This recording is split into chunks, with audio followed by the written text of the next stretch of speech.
Good morning everyone. In today's video lecture, I'm going to talk about second normal form.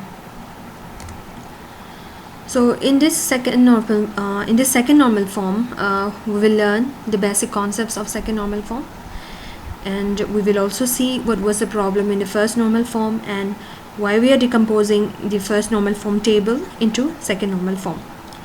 And in the last, we will also discuss how we will decompose a given table into a given table or a table which is not in the second normal form into second normal form. So let's come up with second normal form.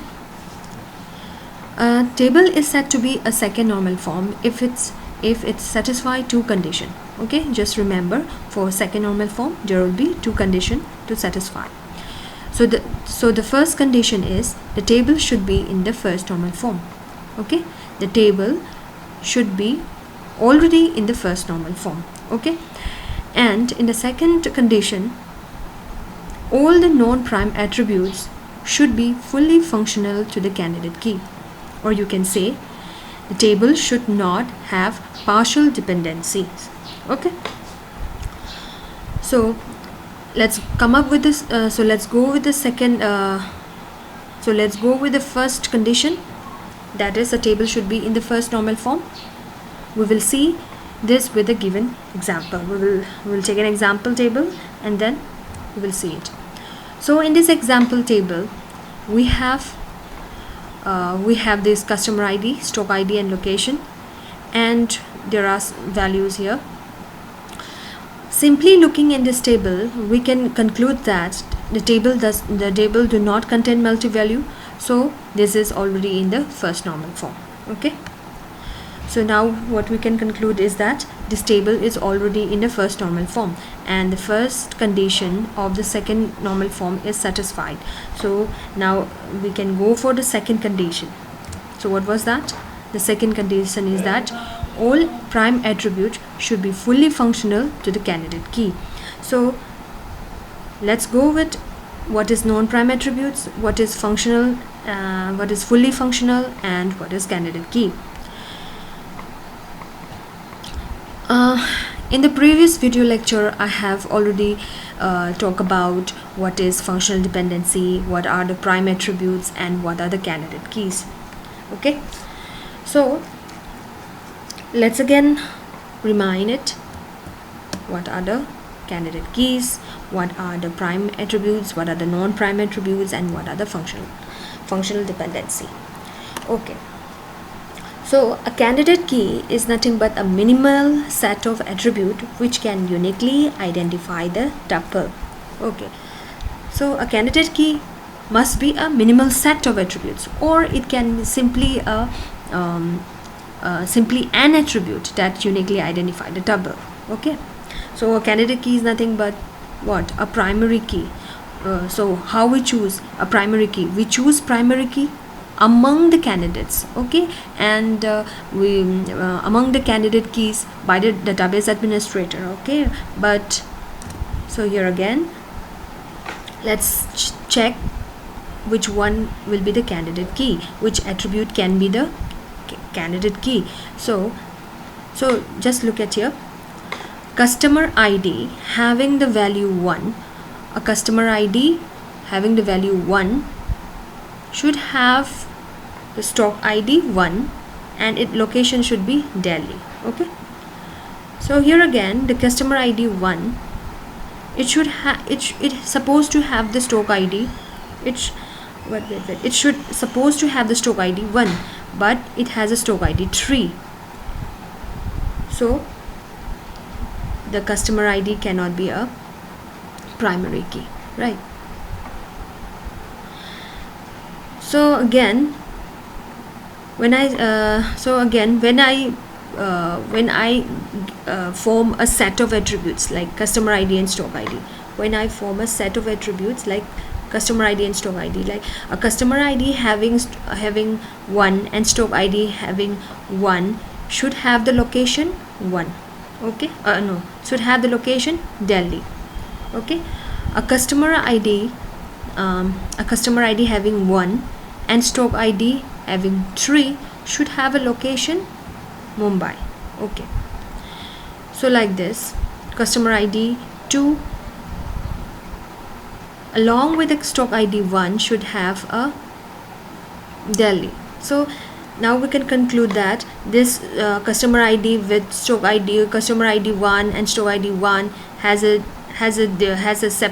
different or a unique tuple, and customer ID 2 and a stock ID 1 is a unique tuple, though the locations are same, but these are unique because customer ID is 2 and stock ID is 1. Okay, these are different.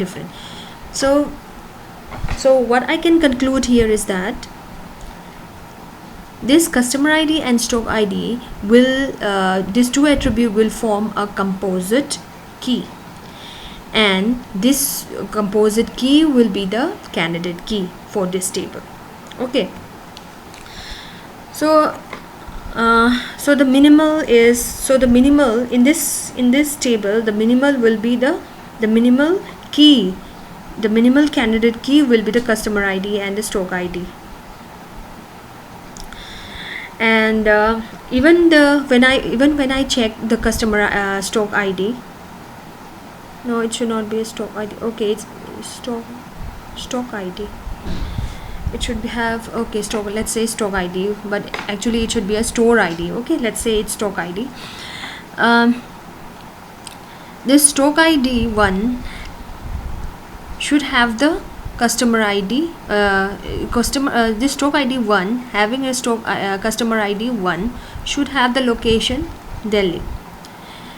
This stock ID 3 having the customer ID 1 should have the location Mumbai. The stock ID 1, okay, again when the stock ID is 1, it has supposed to be what? Customer ID.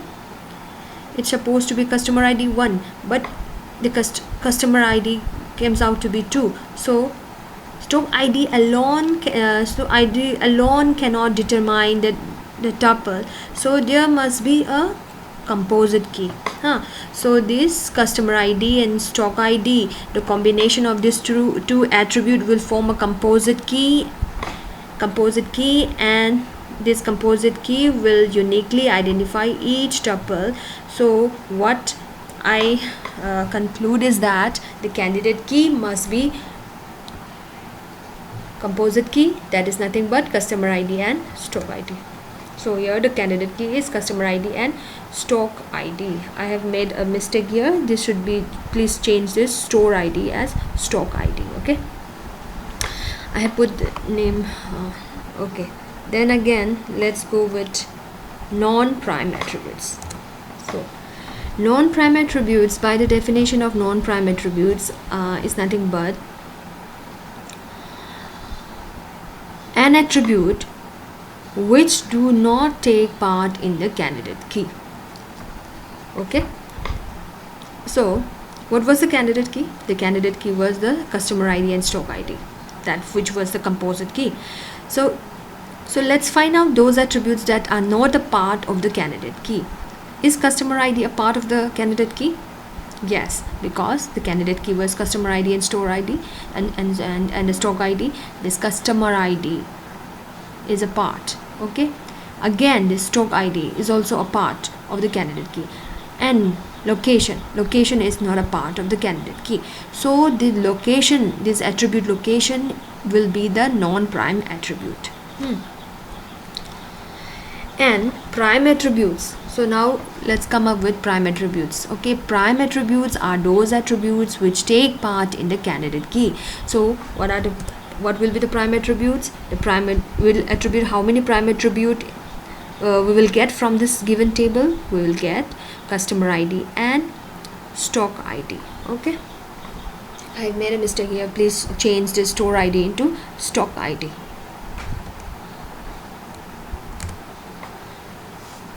Okay, so I have explained this. Okay, identification of a given table. The given table do not contain multi-values, so it is in the first normal form and satisfy the first condition for the second normal form. Okay, And the second, the non-prime attribute. What was the non-prime attribute? Location. The non-prime attribute location is not fully dependent on the candidate key. So let's check this non-prime attribute, whether this non-prime attribute location fully functional on the candidate key or not. Okay, let's see here. The location is not fully functional on the candidate key. How? Let's see. This location Delhi should have a stroke ID 1. Okay, and its customer ID 1. For Mumbai, the stroke ID must be 3 and its customer ID must be 1. Okay, when the Delhi, when again this location Delhi come, whenever there is a location Delhi, it should have the stroke ID 1 and customer ID 1, because this tuple has already been inserted first. Okay, so but here Delhi is dependent, Delhi value stroke ID value is 1. Here the condition is satisfied. Here the condition satisfied like this. Okay, up to here the condition is satisfied, but the stroke ID which was supposed to be 1, but it comes out to be 2. So this location Delhi does not satisfy fully, but it satisfies half of it, that is a partial, that is up to stroke ID. Okay, so from this table we can conclude that this given table does not fully satisfy, that is a non-prime attribute location, the non-prime attribute location does not fully satisfy the candidate key, but it partially satisfy. Okay, partially satisfy the candidate key. When there is a when there is a partial dependent, then we can conclude that it violates the second condition. So we can conclude that the given table is not in the is in the first normal form but not in the second normal form. Okay, so the given table, this was a given table. So what was our objective? Our objective is to find out whether the given table is in first normal form or not. Here we have already found out the given table is in first normal form because it does not contain any multi-value. Again, then when it satisfies the first condition, then we go for the second condition, that is all non-prime attributes should be fully functional to the candidate key. For that we have find out what are the candidate key, what are the non-prime attributes, what are the prime attributes, and we also find out that the non-prime attribute location does not fully functional on the candidate key. It partially dependent on the candidate key, partial dependent on the candidate keys, that is customer ID and stroke ID. So partial and the location partial dependent only on the part of the candidate key, that is the stroke ID. So we can what is the next step is to convert the table which was not in the second normal form into second normal form. So how we will conclude how we will convert. Okay, so these are the steps for the conversion. The steps is we divide the given table into smaller table. We have to divide the given table. So what was the table? We have to divide this table into smaller table, that is according to this table we divide it into two, that is this one and this one, that is a left side table and a right side table. Okay, so how we are converting? Let's go to the rule again. Okay, so we put the we select those attribute which were the candidate key, like that is a customer ID and stroke ID. So we put it again here. So we make a separate table here, and the table which was partially dependent, that is a location and stroke ID, right? So this stroke ID, and we put it over here. when we make this as a table, a separate table, this location is now is fully participate on the stock ID, because there is no repetition here. That is, we make it into smaller one, and when we divide into smaller table, it makes more efficient. Okay, so Delhi, for Delhi location it will be stock ID 1, for Bangalore it will be stock ID 2, and Mumbai for that is 3. So here there is no problem, we don't find any problem here. That is and stock ID become the primary key, and the location is fully dependent on, and this location, that is a non-prime attribute, is fully dependent on the primary key, or you can say a candidate key also. So the condition, so the second condition, normal form condition, second condition satisfied here. And here again this customer ID and stock ID, which is nothing but this both attributes are a part of the part of the candidate key. So there is no issue, no problem here. So we have converted this. So now we have converted this table which was not in the second normal form into smaller table. When we converted it to smaller table, there is we find a very stable one, okay, and a stable table which satisfy the second normal form. Okay, so this is the conclusion. Now the given table is in second normal form. So when we find a table in a second normal form, we can further decompose into third normal form for better efficient schema design. And the third normal form, the designing of this third normal form, the rules and all, we will be discussed on the next video lecture. Thank you.